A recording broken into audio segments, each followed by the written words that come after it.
Hello there, and welcome along to episode 14 of season 2 of the Gardener Ben podcast. I really hope that you've been enjoying some really wonderful quality time in your growing space, whether it's a balcony, terrace, garden, or whether you've been out in your local park. The weather here in the UK has been absolutely faultless. It's been a busy couple of weeks, as you can imagine, and I hope that you've noticed that there is a bonus episode of the Gardener Ben podcast available for you to listen to at any time. Brought to you from the BBC Gardeners World Live Fair at Bewley, I had the pleasure in talking to 4 different guests last week about their designs, concepts and their involvement in the garden and the actual show itself. So do make sure that you catch that episode.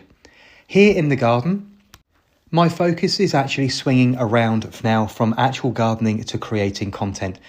The first of the roses are in flower, with the first rose reviews under my belt for 2025, and the first 2 or 3 peony reviews also now filmed and in the editing stage. So over the next couple of weeks, much as there are a few episodes still to bring you from the podcast, we're on the roundup now, with just a few more guests to bring you before I conclude season 2, and I'm back with you for normal podcasting in September or October. As I may have mentioned in a previous episode, the season is really well ahead here in the UK. I estimate some 3 or 4 weeks ahead of normal schedule. It's very unusual in the UK for us to experience any rose flowers much before the beginning of June. This year it was the 1st of May with Ivor's Rose from Peter Beals in flower first in the garden, closely followed by Malvern Hills and Gabriel Oak from David Austin Roses. But the garden is already very, very well ahead. And my concern with this, as our climate continues to change, is how we continue to make the garden last through to the back end of the season.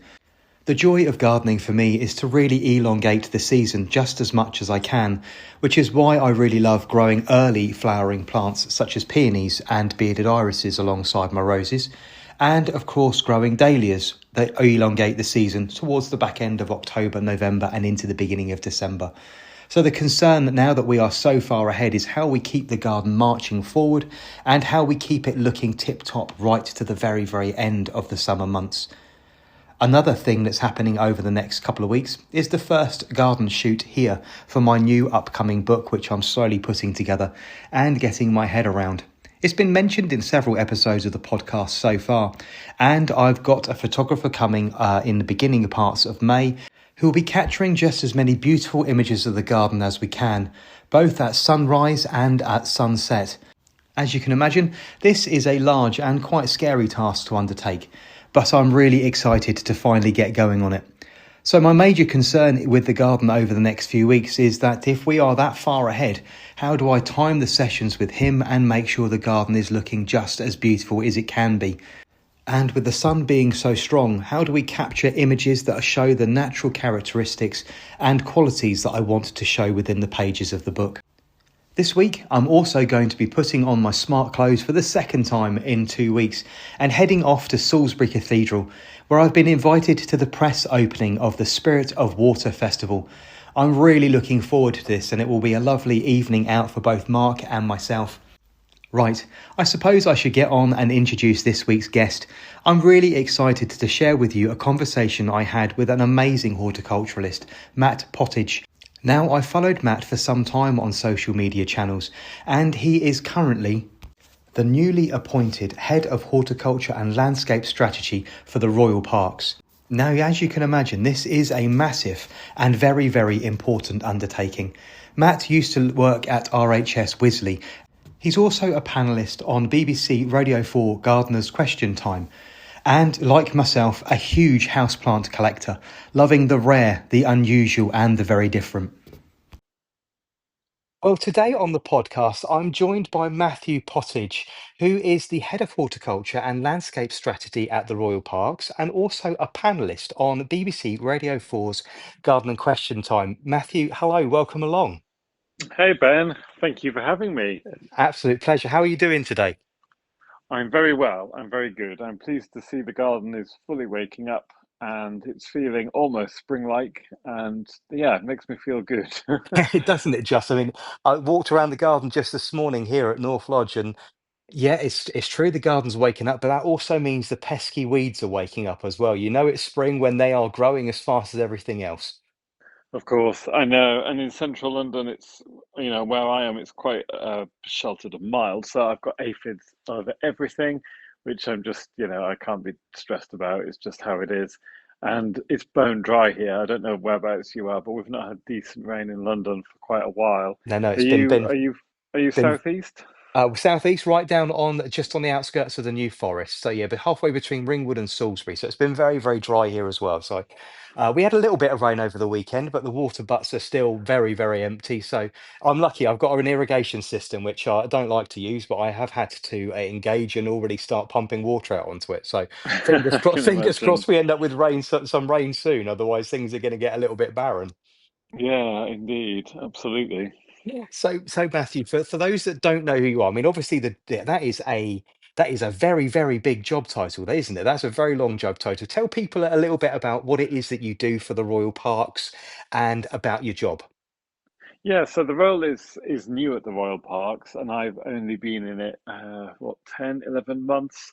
And essentially, the Royal Parks didn't have a head of horticulture before, and this role brings together the horticulture that's in all of the Royal Parks, and I'll maybe try and name them for you in a moment, Hmm. and the landscape strategy, so all the landscape projects, the in-house landscape architect team, and how the very significant landscapes of the parks are managed, how they evolve.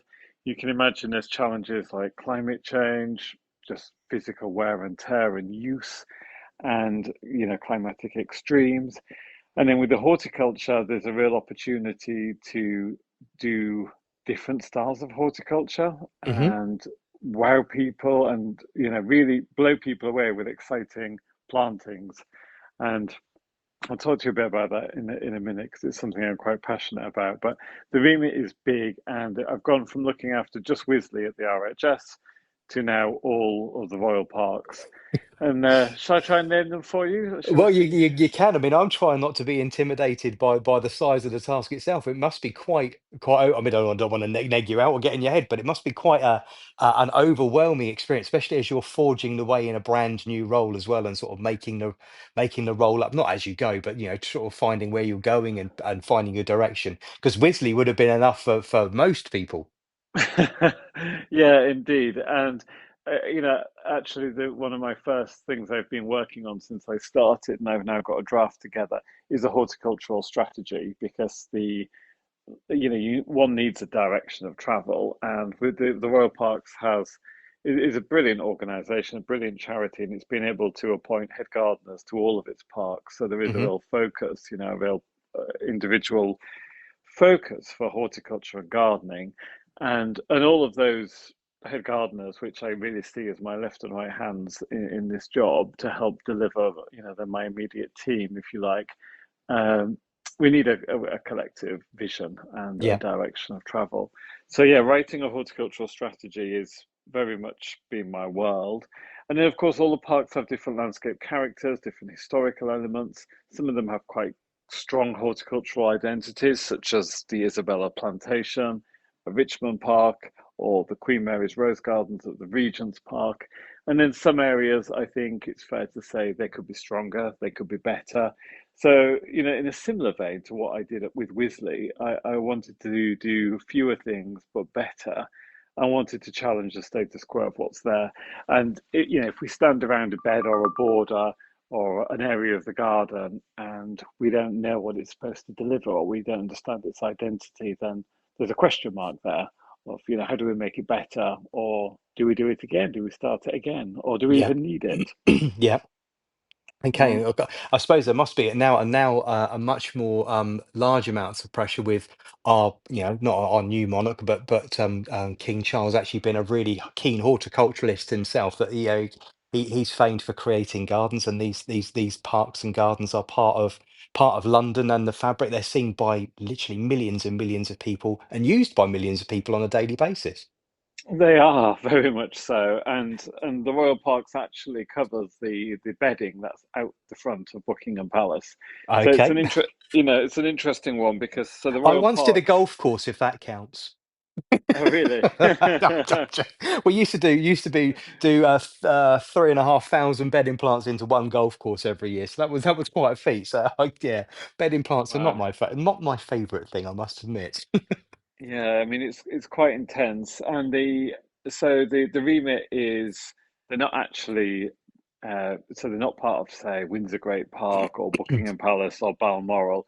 So the Royal Parks is now a standalone charity, and the I'll try and tell you the parks. So it's Bushy Park, Richmond Park, Kensington Gardens, Hyde Park, Green Park, St James's Park, Regent's Park, and Primrose Hill and Greenwich Park, and then also Victoria Tower Gardens, Brompton Cemetery, and 10 and 11 Downing Street. And I think that might be it. Probably Hmm. missed one. So you have got Hopefully some not. really, but have got some really very broad different landscapes there to work with as well, haven't you? Say you mentioned earlier about some of them being historic, having historical interest, and some of them being high demand with the public usage, and then obviously having large different spaces. So they are all very very diverse, aren't they? It's quite a catalogue of different spaces. Oh, very much so. And somewhere like Hyde Park, I think it's probably you could argue as famous as Central Park in New York. St. James's Park is, so significant with its layout by Nash and similarly with the Regent's Park as well, beautifully designed landscapes.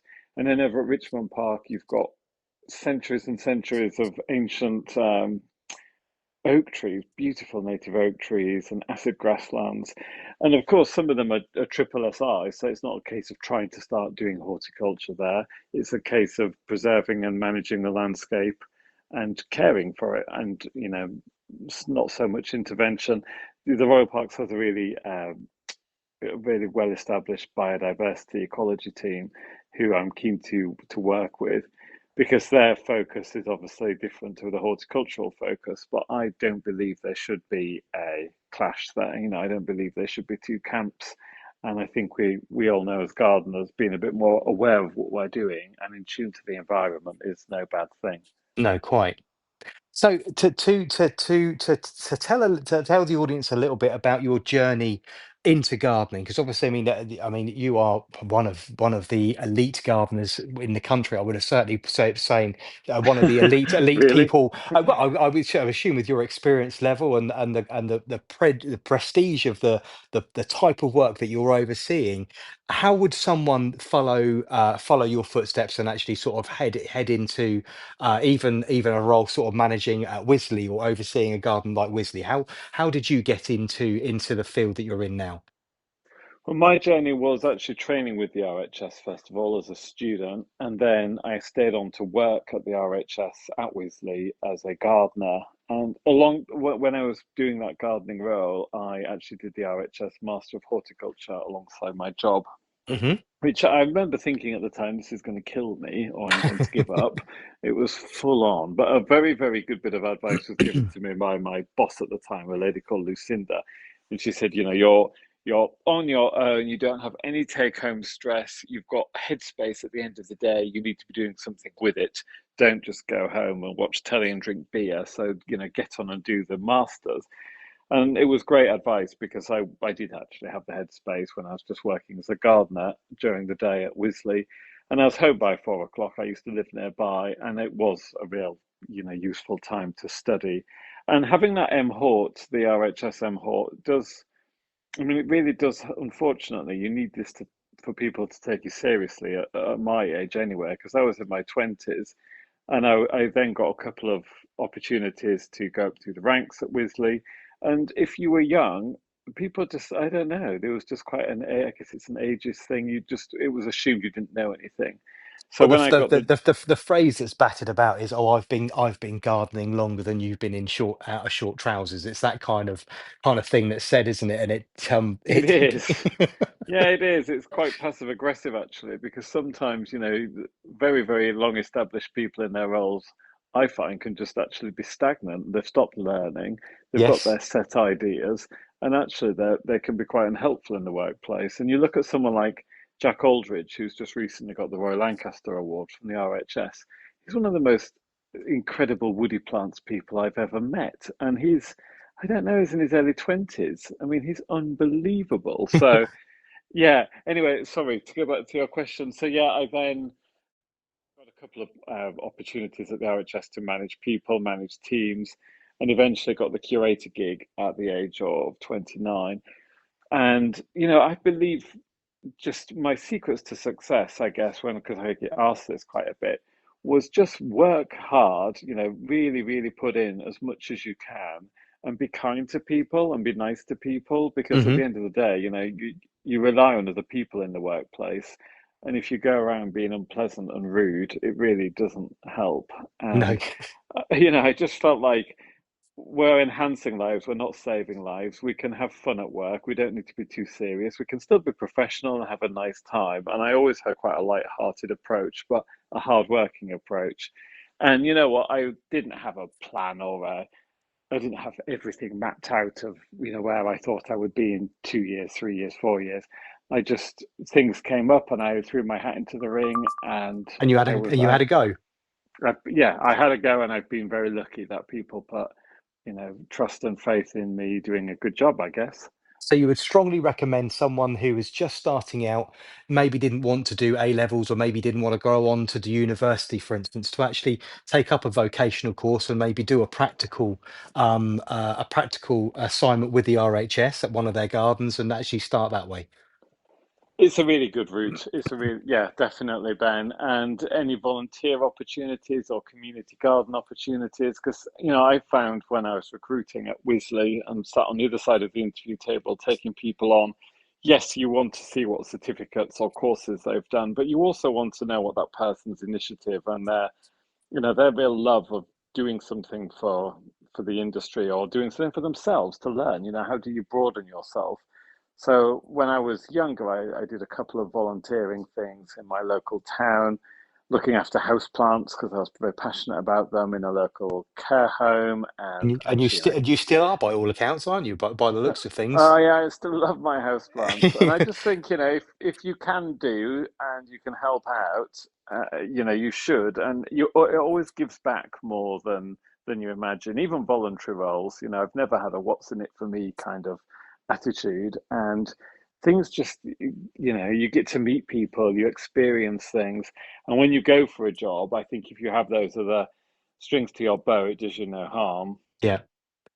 And doubling back to the house plants, I'm dying to know how your anthurium is. You've got that legendary one with the huge leaves, haven't you? Is it? I can't remember the. Yeah, Uh, Anthurium Veitchii that I got off Tony the Briton. I've been dying to get Uh, hold of one myself, but I've got nowhere that's going to be perfect for it. I'm currently sat in what I call my plant room, but it's actually not. It's our lounge, and I have a collection of around 100 house plants in here. But it's south wow. facing with about 6.5, 7, coming on 7 meters of glass south facing. So it's incredibly bright. It gets very hot, and I'm worried about it scorching in this light because I think those huge leaves they need a little bit of shade, don't they? Well, it's interesting because it's right next to me, and I'm in, I guess, what I would call my plant room, but it is just a lounge with glass doors at one end, also south facing. But where it started, where I first posted that photograph of it, was in the bedroom on the fireplace on the Yes, with the mantelpiece. gilt And mirror behind it. I remember the picture. oh Yeah. yeah, yeah, you saw it. So that room is north facing, but with two quite large sash windows, and it's light, but it's not bright. And the anthurium was not looking. The tip started to go brown. It wasn't looking happy. And Tony said, "I would move it to the back of your house where it's much more sun. They can actually cope with much higher light levels than you'd imagine." Yeah. Anyway, I've moved it down here, and it's a lot happier, and it's pushing a third leaf. Ah, So good. That's a good you sign. know, yeah, I reckon in the wintertime it probably wants to be in the sunny spot of the house, and then in the winter, sorry, and then in the summertime it will probably go, to the shadier room because I do think it'll get scorched in high summer Yeah. in here. But yeah, it's the first time I've ever had an Anthurium veitchii. I used to look after them in a tropical house at Wisley where the humidity was high, temperatures were high, the light was bright but unfiltered. Hmm. Sorry, a bit of filtered from the shading, and they used to grow very well. I'm very happy. Because the leaves can get up to about sort of 4 feet long. Is that right? Yeah, they are. They Yeah. can. I mean, I'm not holding my breath for this one Well, I've under my living room conditions, but I'll I mean, keep you you posted. you probably don't know, but so we've got there's a vaulted ceiling in the room I'm in at the moment. It's up to 16.5 feet at its peak, and we have a small mezzanine, what we call a book nook, that occupies about 25% of the square footage of the room. And I have this Yeah. sort of this idea of putting it up on the top of my book nook and having it coming down and hanging towards the floor. I think I'm going to have to give it a go. I keep looking at them, but they're quite expensive. It's going to cost me about 80 quid, I think, to get something of a fairly decent size. I think I'm going to have to try it. Yeah, I think you need to. I mean, yeah, it sounds like a good, because part of My the husband's consider. listening somewhere thinking, oh my God, he's not spending that much more on a plant, is he? They need that length, that space to show them off with their huge leaves. So it does sound perfect. I mean, what else are you going to put up there? I think Well, well, you got your birthday coming up. Can you start yeah, dropping hints? there is. Well, yeah, there is. But I think there's already too many. There's 100 plants in here already. It's getting a bit carried away, really. I'm sat here looking around thinking, yep, they're everywhere. So what group of plants do you, I mean, I know that you have a turquoise and pink greenhouse in your garden. You're in Fulham, aren't you, in central London? That's right. Yeah. Yeah, yeah. And you've got the pink and turquoise greenhouse, which is absolutely packed to the gunnels with a huge collection of succulents. Is that correct? Yeah, it is. It is. I love succulents. I've always enjoyed cacti and succulents. And then I used to have at my parents' house in Yorkshire quite a big greenhouse, which was full of cacti and succulents. And then, parents downsized. I was in London, and you get to these difficult crossroads where you just think, I just don't have the space. And it's just impossible to get a decent sized garden in London unless you're a banker or a millionaire. So, yeah, I decided I love the succulents more than the cacti. Okay. So sold off a lot of the cacti, gave them away, donated them, whatever, and kept, the succulents I loved most. It was really painful actually. And I can then, imagine it was. Yeah, it sounds traumatic. it was dramatic. And then the ones I wanted to keep, it was like, pick up a bowl of say, pachyphytum that I'd had for 20 years, pick out a little bit of it to keep, and then chuck the rest in the compost heap because this greenhouse is tiny. And I wanted to keep representations of things I love often because I remember who'd given it to me or how it had come about, and a lot of them have people connected to them. So yeah, it was a case of keeping a little bit of as much as I could, putting them into little terracotta pots, and then they're all with me here in London. You sound very like me. You're a very emotional gardener as well. I'm attached. So we have a third of an acre, so I'm blessed with an awful lot of space, which is still nowhere near enough. But yeah, there's a lot of plants in my garden that have been given to me over the years, or I've dug up from a particular garden, or split from someone I knew, or propagated from something. And one of the things I'm most proud of is in the greenhouse at the moment. I mean, it's a very basic plant. It's an Algarve americana, but that was a pup on a, you may never have heard of this, but here down in Bournemouth, on the south coast, used to be a shell house on Southbourne cliff tops. It was Right. world famous. A gentleman from the 50s, 60s, and 70s used to walk the beaches of Bournemouth and collect shells, and he built a garden out of shells. Literally an Wow. entire house. He encrusted the walls and made Really? grottos and paths. And I mean, have a Google of it because it's really legendary, and it was free to get in. Basically it was his front garden on the cliff top, and I remember very fondly being taken to this garden as a child. 4, 5, 6, 7. Every year we'd go down to Bournemouth and we'd have an ice cream. We'd run the dog on the beach, and then we'd go to the shell house and we'd have a look at the shells. And in this garden was in a huge Algarve Americana. And funny enough, as a contract landscaper, I was called to look after this particular garden that was at the shell house. The gentleman had died, the house had been sold, and the house had been bulldozed and turned into a block of flats. But still, Wow. miraculously, in the middle of the front garden was this this Algarve. And then the residents said to me after I was there about 15, 18 months, they said, we really want rid of that plant. And I said, no, you're not taking that plant out. It's very nearly at flowering size. I refuse to dig it up. They said, well, if you don't dig it up, you can find another job. And I said, well, fine, I'll find another job then. I'm not doing it. So I took a couple of pups off of it before I worked out my notice. And then very sadly, that algarve is now gone. It never did reach flowering size. They dug it Oh up. wow, God. So they really But saw that through and got rid of it, did they they? did, yeah, yeah. But I have its Ugh. pups. house, which are now, I don't know, coming on about 3 feet across. And I'm now giving away to people, and I tell them the story of the shell house and where I found it. And so you sound very much like an emotional gardener to me, like, as I am, sort of attached to things with a story. And um, Yeah, they've kind of become special to you. I mean, you it's funny you mention agave because I've got an agave bracteosa called Monterey Frost, which Helen Dillon gave to me, who I don't know if you know of, amazing Irish plants lady. mhm. And I used to always read her columns in the RHS magazine, and I got to meet her and visit her garden before the pandemic now. And she thrust this agave into my hands. She was like, "You like variegated things, don't you? Have this." And I was like, wow, because I knew Wow. it was rare and it was the only one in her greenhouse. And she was like, no, no, I need to downsize, have it, take it. And because I was just so, I have fond memories of that visit. I will always want that plant with me. And Yeah, it well, sits. if you ever have a pop off of that one, let me know. I'll more more than happily give it a home and add it to my collection. I was very very overwhelmed last week to be able to launch a new plant from Surreal Succulents, which I think I tagged you in on Instagram, so you can have a look at it. Yeah, I saw that. Yeah, a new hybrid launched by Surreal Succulents, a cross between an Aeolium and a Sempervirens, which means they have produced a what have they called A it now? Sempomian, is That's it? A correct. Yeah, Semponium? yeah. Is that Called right? named it Darwin. And this thing arrived at home. The conversation happened about a year ago. Would you launch this plant? Obviously, I'm famed for launching roses, not for succulents, although I've got a large collection of succulents. And it arrived last week, and I was just astonished. It came out of the box. It was this thumping great big thing. So yes, that's another nice one for the collection here.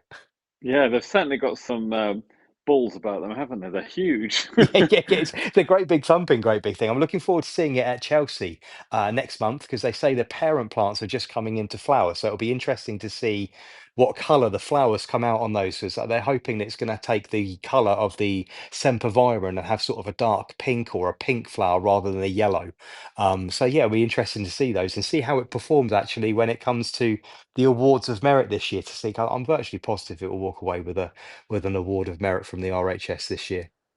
Yeah, I really like what those guys do, both cereal succulents and Ottershaw cacti. I think I always make a beeline for both of those. I think they have wonderful stuff. Even I clearly don't need any more succulents, but I just always end up at shows Well, I looking don't need and any more roses, but they keep coming. So yeah, now you were recently, as in your new role, you were actually working on the Queen Mary Rose Garden, weren't you?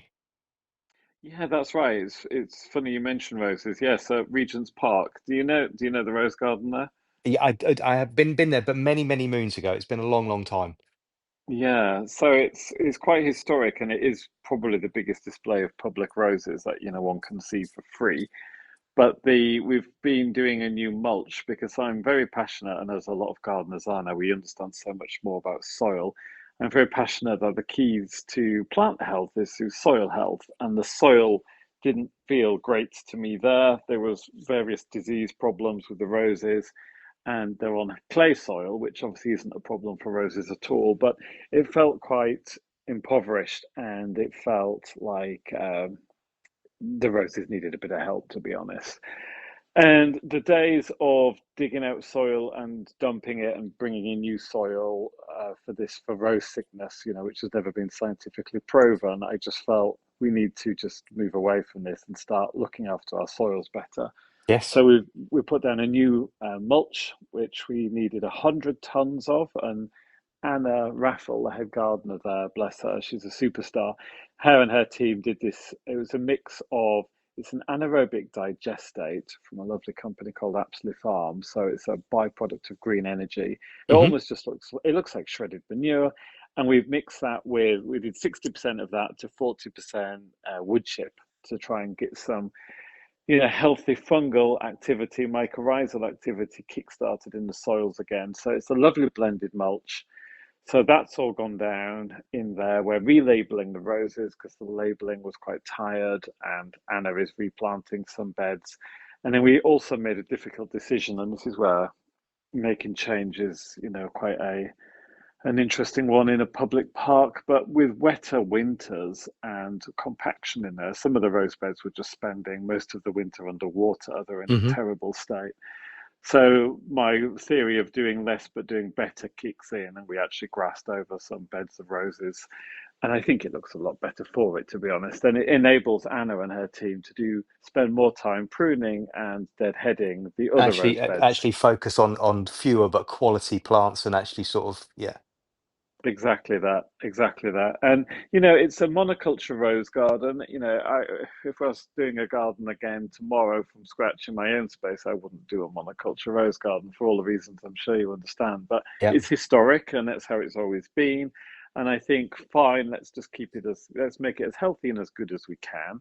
And then over at Greenwich Park, the head gardener there, Tom, is redesigning the rose garden, and that's going to be a mixed modern rose garden with much more mixed plantings. So as far as the royal parks go, we'll have, a modern rose garden and more of a traditional rose garden. Yeah, it's an interesting point you brought up because this week's episode, the one that's currently out at the moment, obviously yours will come out in a couple of weeks' time, but the episode at the moment that's out is with Becky from. Are you familiar with the Instagram account So Much More? Yeah, She's I a have come botanist across and her. Yeah, an ecologist, and I had a really wonderful chat that's now live with out now with her about soils.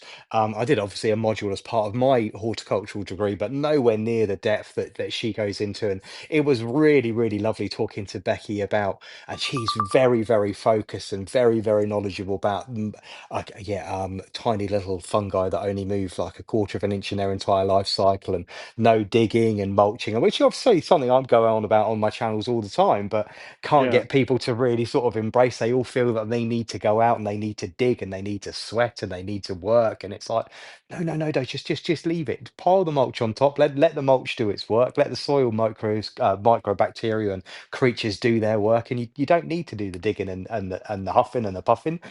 Just let everything do its own thing. So yeah, I had a really interesting conversation with Becky just a couple of weeks ago on that particular subject. And it's interesting you brought up about the monoculture of just growing roses that is quite intense. It's very, very popular with my American audience. Spoken to several rose associations, and my media footprint is very, very American based.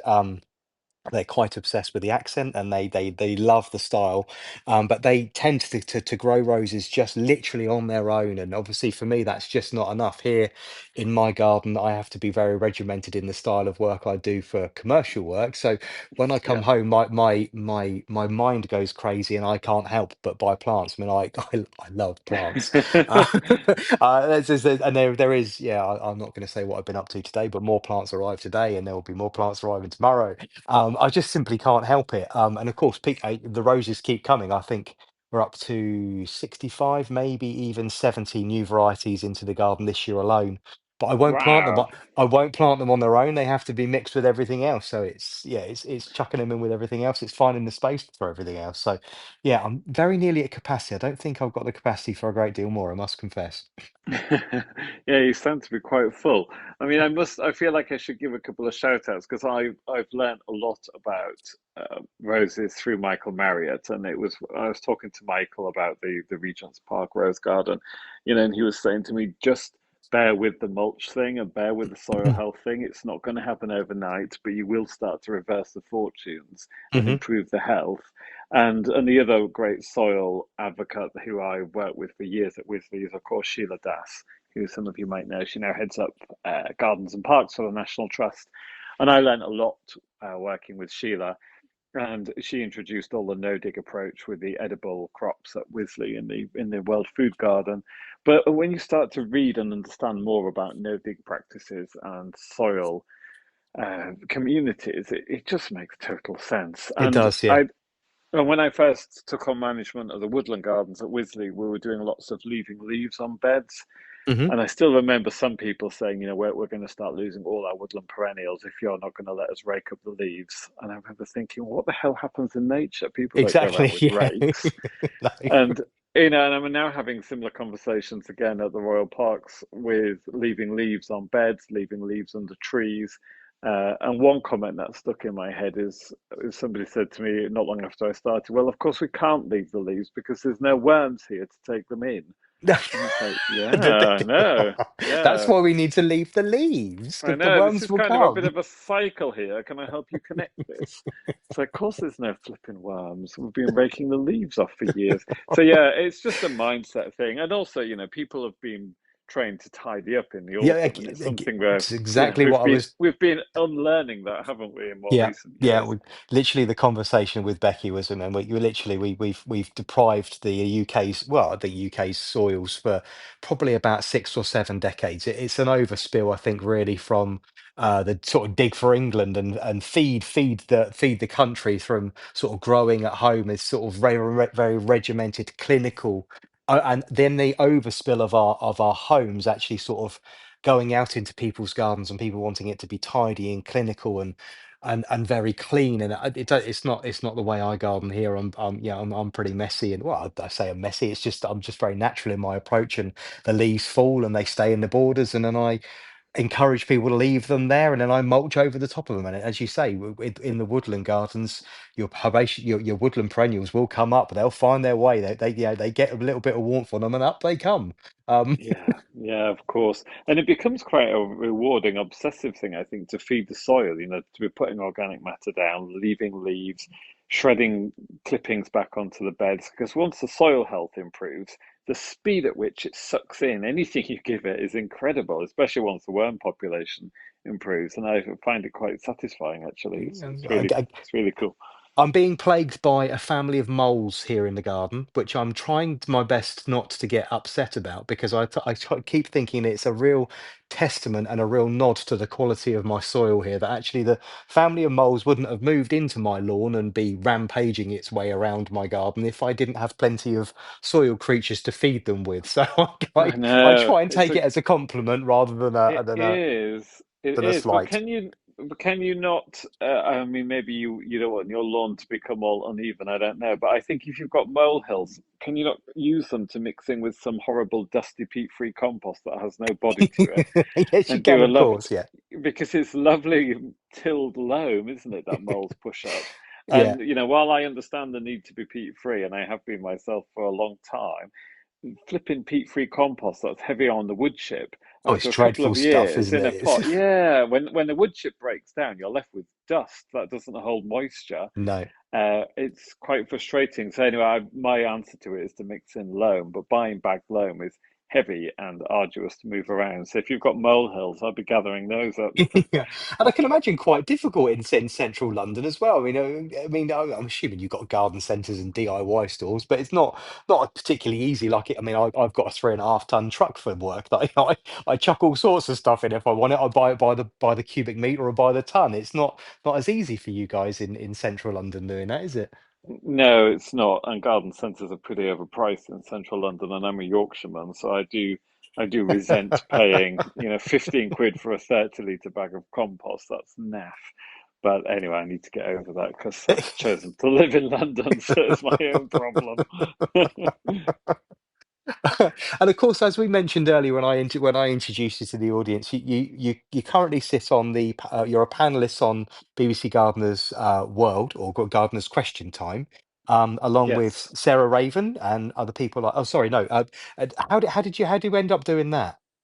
So Gardener's Question Time, which is really a thought. So I'm alongside people like Pippa Greenwood Hmm. and Anne Swithenbank and Bob Flowerdew and Bunny Guinness. And that just Bob came about. Flowerdew, that's a name I haven't heard for a very long time. I know, bless Bob. He's been going a while, I think. I I used to watch him remember on, listening to Bobby. Decades ago. yeah. Decades ago. I mean, I'm not going to comment on his age. I've got no idea how old he Be a is, but national treasure. Yeah. he is, yeah. But I quite like it actually when I'm on a panel with Bob because Bob is really into his fruit and veg, and Yeah. I don't pretend to be a fruit and veg expert. I'm really not. So, and you really don't see the questions beforehand. I think people often think we must get to see the questions, but we don't. So you're sat in front of an audience. The questions come at you cold. If it's an area that you're familiar with, then brilliant. If it's something you're less familiar with, you are thinking, I hope the people, the panelists Somebody else can outside of pick me, this one up. Yeah. yeah, but they are quite good at mixing us up with. So, for example, I've got quite similar interest to James Wong, so I'm not off and on with James because we've got similar strengths. Whereas Pippa Greenwood would be all about pest and disease. She can be quite useful to be Hmm. alongside. And then you've got garden designers like Juliet Sargent and Bunny Guinness, and I'm, not a trained designer and don't pretend to be. So great, it's that kind of you're a good strength if you're in a mixed team of different skills. And yeah, that's an incredibly good fun thing to be part of. And I feel very blessed to be part of that team. They are a really Ima- nice team. can They imagine, really are. yeah. Lovely. If you ever need a rosy person, give me a shout. I mean, that's Or keep my it in mind. yeah. I mean, my background is much broader than that. I've become known for my roses, and yeah, there's roses everywhere. But my background is actually more fruit and veg and Victorian cottage gardens and Victorian walled gardens. So I did a year placement as part of my degree. At a very, very large estate, and that had a very large collection of wall trained fruit. And yeah, so yeah, fruit and vegetables are really my trained background, but my passion it really is in ornamentals. It's in peonies and bearded irises and sweet peas, dahlias, roses, which I've got large collections of. So Very nice. So they're very romantic plant groups you're yes, listing. yeah, very much so. Yeah, yeah. And you're also a garden writer on Scribe. Is it Scribe Hound? Yes, Yeah. that is alongside Sarah Raven that you touched on a second Yes. Yeah. ago. Yeah. Sarah writes for that, and so does Alan Titchmarsh and Volly Richmond, Sandra Lawrence, Tom Stewart Smith. The lovely Hugh That's it. Richards. Yeah, Yeah. Hugh's on there too. That's also really fun, and I tell you why. It's because it's completely unedited, so we get one go a month basically, one article a month, and you can write about whatever you wish, horticultural.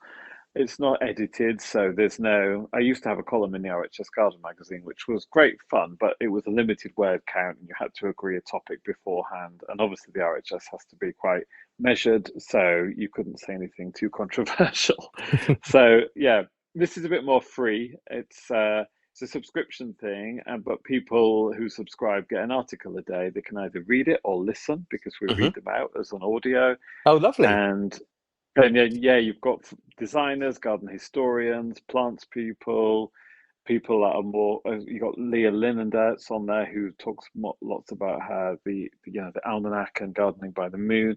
You've got a real diverse group, so every day is something quite different. And yeah, I now listen to it every morning when I go to work. So instead of listening to the news, which I found utterly depressing and I actually thought was affecting my mental health, Well, I listen to definitely yes. Yeah. Good wait, because you listen to the news thinking, how is this happening? How is this 2025 and this is happening? It doesn't start you off very well, No. so, So on your way to work. let's retreat into the world of gardening and horticulture and immerse ourselves in something Exactly. that's not quite so depressing. Exactly. So the other morning, I found myself laughing out loud on the bus, listening to James Alexander Sinclair talk about forsythia and how he struggles with, well, he was quite rude about them and how he doesn't like the color yellow or he struggles with it and doesn't like forsythia. And I don't No, I particularly like hear that very often. It's a bit bold and a bit too bright for a lot of people. it is. And then I was looking in the comments, and lo and behold, a national collection holder for Scythia that subscribes to Scribe Hound and she commented on James's article. Oh dear. I'm sure she has a sense of humour, and well, she did. But yeah, it's a really fun thing to be part of that, and I would encourage people to check it out Just going to say, I'm if they're gonna into it. go and have a look at myself because I'm not a huge reader. I know I'm obviously can read and write. I'm not going to say that I can't, but I'm not a huge reader. I don't really enjoy reading, but I do enjoy listening to things, which is one of the reasons why I created the podcast, which you're obviously taking part in at the moment. So that if I can listen to the articles, that sounds like a great idea for someone like me. Yeah, it is. You know what? And everyone I've spoken to that's subscribed listens because no one seems to have the time these days to sit and read, especially if you're working. And with AirPods, you can be in the garden and listening, and you're not, getting tangled up with wires, and it's just so easy. And I think you get a bit more of the personality of the writer if you're actually listening to them, reading it Exactly. Yeah. out. Yeah. So yeah, please do check it out. So going back to your role with the royal parks, you mentioned very very early on in the conversation that that writing a horticultural strategy moving forward in a direction that the parks were going to travel in. What do Yes. you feel at the moment is one of the largest problems that the horticultural industry and of course the parks actually face right now? I think it's probably climate extremes, and Yeah. it's the real awareness to be gardening more sustainably. Uh, and then I think for me also part of that, but this is an opportunity, is the impact we can have on people's mental health and their Hmm. day, and the true accessibility thing with the London parks. There's no entry fee, there's no membership, so we can have a really inclusive effect on people with great planting, with exciting planting. And there is this phenomenon known as plant blindness, when people just walk past plants and they see greenery, but they don't read plants. And I've seen it now for myself in the London parks. You've got loads of tourists, you've got loads of commuters, and with commuters, they seem to be firmly going A to B. Tourists, they might be feeding squirrels, photographing the Serpentine Lake, going to the catering outlet, or sitting on a deck chair, which is lovely. But all of those people, I think, they could be stopping in their tracks and looking at plants and engaging with plants. And they do already to some extent, especially with the Royal Park seems to have plenty of roses and lots of bedding.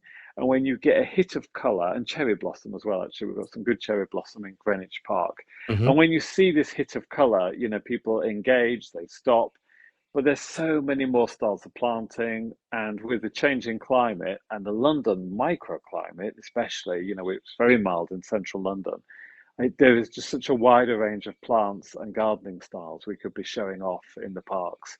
So that strategy looks at climate resilience, it looks at sustainability, but it also looks at opportunity as well. Yeah, because I say, and I mean, I was talking to Brad from Select Roses several weeks ago. He's over in British Columbia. He's a rose hybridizer, and we were talking about that severe winter we had about what 4 or 5 years ago when we were +10 degrees before Oh, Christmas, yes, and then we were yes. plunged -10 the next day. And the fact that the bark on things like rhododendrons split.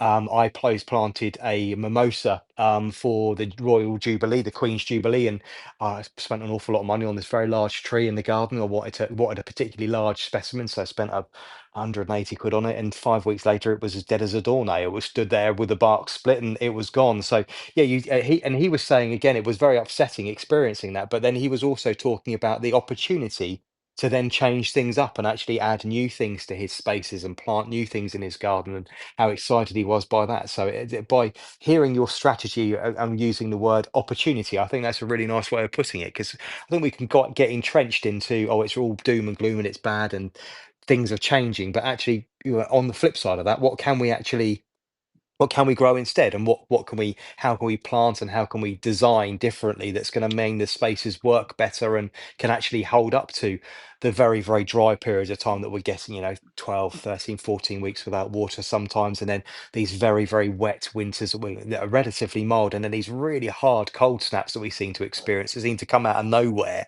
and as soon as they arrive they seem to disappear again, but they've already done the damage. I know, and it's that resilience, and for me that goes back to planting diversity and a wider range of plants, because something is going to, something does happen with the weather, like December 2022 that you were mentioning before, that you Hmm. think, God, we've never had this before. And that winter that you referenced, that killed the entire trial of Hebes at Wisley. I was And just about to mention we that just, because you it you was were unbelievable. Was I Yeah, right in so thinking that the RHS was trialing them as a possible substitute for box? Was that correct? So that in that particular area, there was lots of Carokia and Pittosporums, and they Hmm. all died. And Yeah, in the trials garden, there was just a regular trial of Hebes, and they all died as well.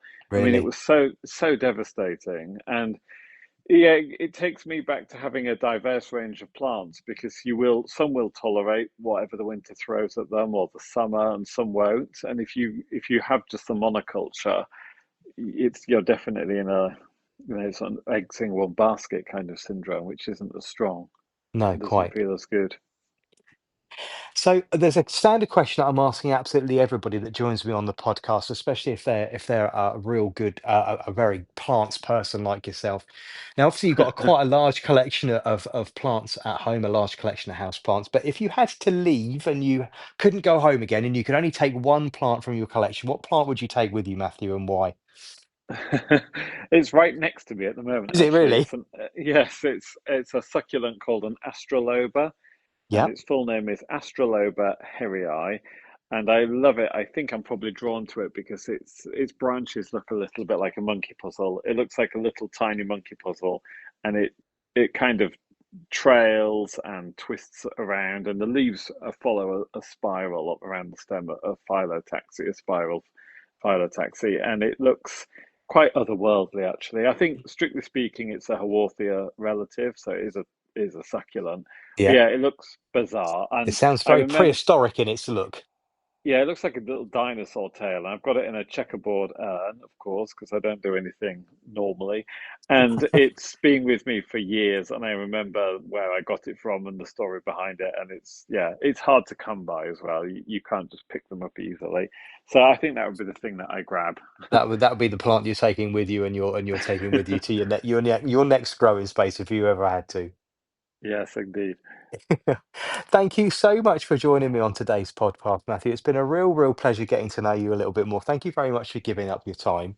I'll hope to. Best of luck with your. Well, honestly, not a brand new role. You've been in it already, sort of 10 months or so, but finding your feet. And yeah, best of luck with your continuing to expand your new role with the Royal Parks. Thank you so much, Ben. It's been great talking to you. So thank you Absolute for inviting me. absolute pleasure. I'll talk to you again very soon. Take good care now. Thanks, Ben. Bye bye. Matthew is a massive source of information, and I really hope that you enjoyed listening to our conversation.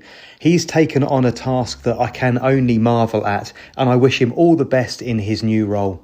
Please do head over to his social media channels and show his account some love, especially if you like the unusual, rare and different houseplants and succulents that he loves to grow in his compact garden in the centre of London.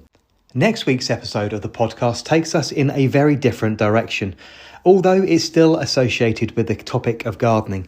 I had the pleasure in talking to Dr. Costa last week about airborne allergies and specifically hay fever, which affects so many of us gardeners at this time of year. So if you or someone that you garden alongside really suffers with their allergies and simply doesn't know where to turn, next week's conversation on the podcast is something you don't want to miss. Until then, happy gardening.